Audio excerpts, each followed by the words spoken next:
Kahit hindi po kami taga dito, winelcome niyo po kami ng ganito. Maraming salamat po sa inyo.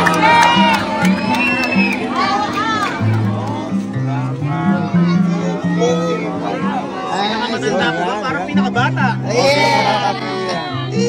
So, ngayong araw po, paalis kami ulit ngayon para simulan na ang pang-8 misyon. Siyam! Ha? Pang-siyam! Pang-siyam! Ayan, nandito na ako. Kasi, wala din dito. Kung mapapasin nyo, wala din si Kalo. Kasi may pasok, si Kelsey. Pero, kahit hindi kami kumpleto, syempre, ipagpapatuloy namin to. Tama. Dahil kahit wala ibang mga kapatid ko, andito naman ang aking mga tropa!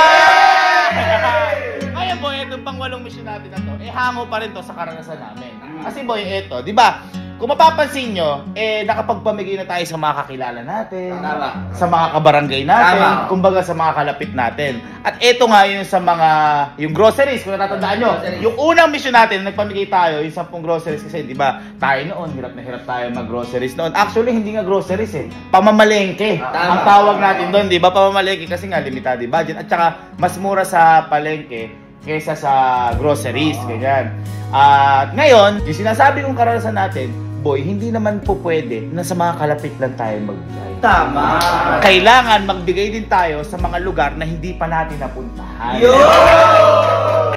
Ayun, yung lugar na hindi napuntahan na yun, ang nagpakilala sa akin ng lugar na to, si Allen, tsaka si Angge. Kasi si Angge at si Allen, tumutulong din tong Lihes, kaya napuntahan nila. At ito ang Sitio Bacau. Ayan, ngayon, pupunta tayo doon. Pero boy, ito, hindi 10 groceries ibibigay natin para sa kanila.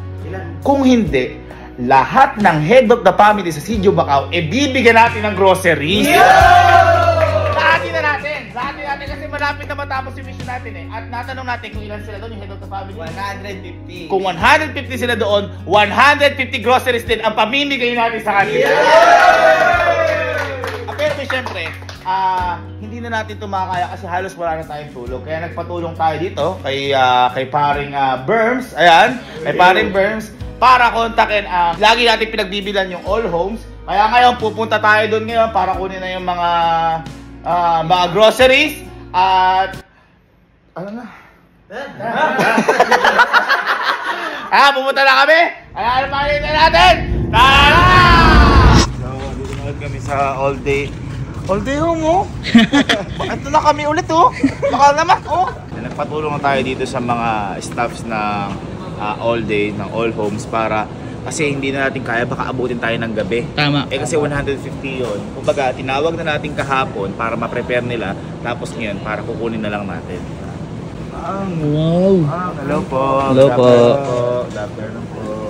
Ayan boy, lahat nung ipapamigay natin na groceries sa kanila. So, ito yung mga laman ng bawat isa. Meron tayong kape, meron tayong dilata, ayan, maraming dilata, meron tayong payless, meron tayong essential dito ng toyo at saka patis. Ayan, ganyan siya. Tsaka ano yung boy, kumbaga sila All Home na rin yung pinapili natin ng mga ilalagay dyan. Sinabi lang natin na yung mga essential, yung pinakamakailangan lang. Pero sila na yung pinapili natin para alam nila yung pricing, sasakto sa lahat. So ayan yung mga na-order natin. Ayan. Habang resibo natin, parang test paper. Periodical.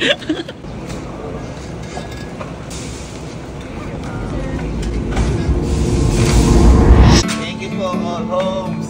Thank you, All Day Home. All Day Home, pwede na naman kami dito. Pwede ako mag-endorser na to,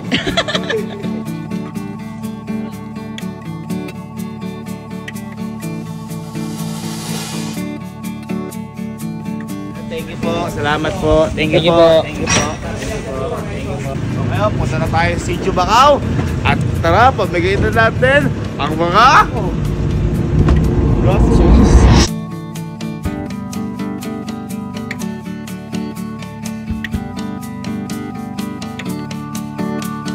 Naalala ko boy nag-medical mission kami sa nagma-masteral pa ako kasi may ganito kaming project na boy, parang hindi kinaya ng damdamin ko yung bata. May pinamigay kasi kami na parang delata. Ngayon yung bata, parang parang kumuha lang ba ako kasi nanghihingi siya. Binigyan ko boy ng yung corn beef na delata. Boy, mangiyak-ngiyak. Tapos parang kung bakit. Yung pala boy, hindi pa siya nakakatake kahit kailan ng court name. Oh? Oo. Kaya yung ano, yung parang eagerness ko na siguro yun din, parang nag-boost din sa akin ng energy ngayon. Isa din yun. Hindi ko po yung makakalimutan yun. Kaya kumbaga, eto, simpleng bagay lang po ito. Simpleng bagay lang yung gagawin na to. Pero sa akin, malaking ano sa akin to, malaking impact sa akin to. Kasi syempre, hindi naman all the time. Sabi ko nga, meron tayo tulad din namin dati. Kaya, let's go! Sitio Bacau! Go! Ito na sila. Ayan o. Ito na sila. Konti lang yung community dito, kaya kung magtataka kayo. Pero marami din 150 heads sa family. Madami din, kumbaga. Ayun, basta. Ibig sabihin 115 pamilya pala yun.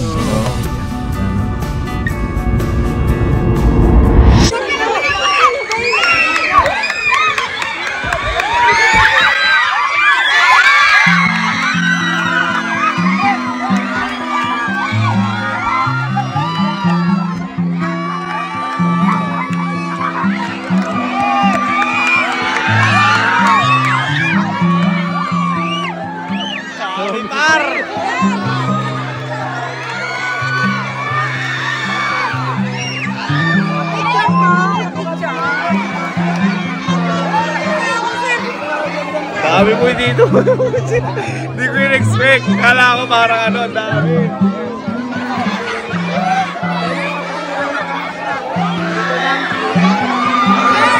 Boy, pinapasok muna kami nangangalaga sa bahay na to kasi medyo nagkakagulo.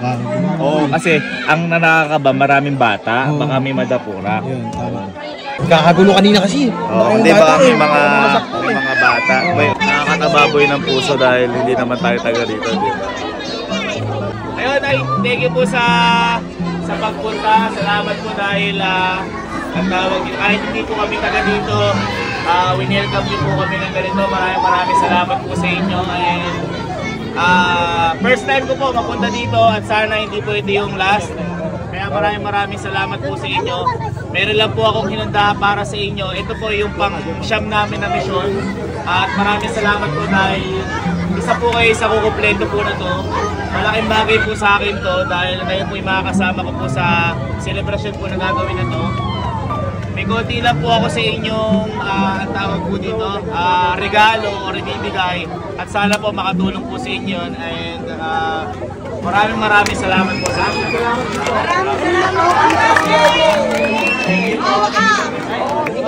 Ano naman kung gano'ng kadami? Oh. Ang alagaan dito, kinuha na nila staff para di magkagulo. Habang ginagawa namin yung mission na to, may nagtanong sa akin dito na sabi, salamat daw at kung ano daw ba ang pwede nilang gawin para masuklian yung mga ginagawa namin. Sa lahat po na nangyayaring mission sa amin, sobra pa po yung nagagawa niyo para sa amin. Kaya lagi ko po sinasabi sa inyo na sobrang lakas ng impact po sa amin na to. Dahil sapat na po sa amin yung mga salita niyo pong salamat, yung mga gawa niyo po na yakap, yung mga ngiti niyo po, sapat na po sa amin yon at sobra pa po yun. Kaya maraming salamat po, Sitio Bacau. Dahil kahit hindi po kami taga dito, itinuring niyo po kami na parang kapitbahay o kabarangay niyo. Hiling ko lang po sana hindi ito yung huling pagkakataon na makapunta po kami dito at magsama-sama po tayo. Alam ko pong nalalapit na po ang pagtatapos ng mga misyon po na ginagawa namin para sa selebrasyon ng kaarawan ko. Pero yun po, magtatapos lang po yun sa harap ng kamera. Pero tulad ng dati, magpapatuloy pa rin po kami sa likod ng kamera. Gusto ko lang po talaga ipakita sa inyo na sobrang saya ko po na sineselebrate yung kaarawan ko po. Kasama po kayo. Pero gusto lang din po namin linawin na hindi po namin kaya tulungan lahat. Dahil kami din po, limitado lang po yung resources namin para dito. Hindi po kami sobrang yaman na tao. Pero lahat po gagawin namin para makatulong kami hanggat meron pa po kami. Kaya again mga ma'am and sir, mahal na mahal ko po kayo at salamat po sa suporta. Matanda po ka, parang pinakabata. Yeah!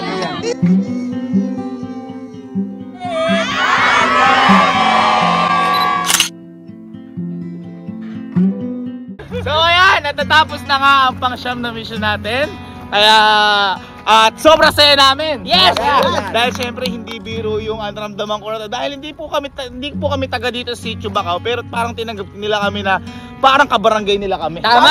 At ito pa po ine-expect ko kasi ang akala ko po parang 150 na yung kukuha, yung mga, di ba gumawa pa sila ng staff. Akala ko 115 tao ulit pupunta. Ang di ko po ine-expect, sinama pa po nila yung mga pamilya nila para makita lang kami. Yeah! Kaya maraming salamat po. Alam ko po na konti lang po yung naibigay po namin sa inyo na yan. At sana lang po ma-appreciate nyo po yan, yung konting regalo po na yan. Ibang-iba po yung impact po sa amin na to.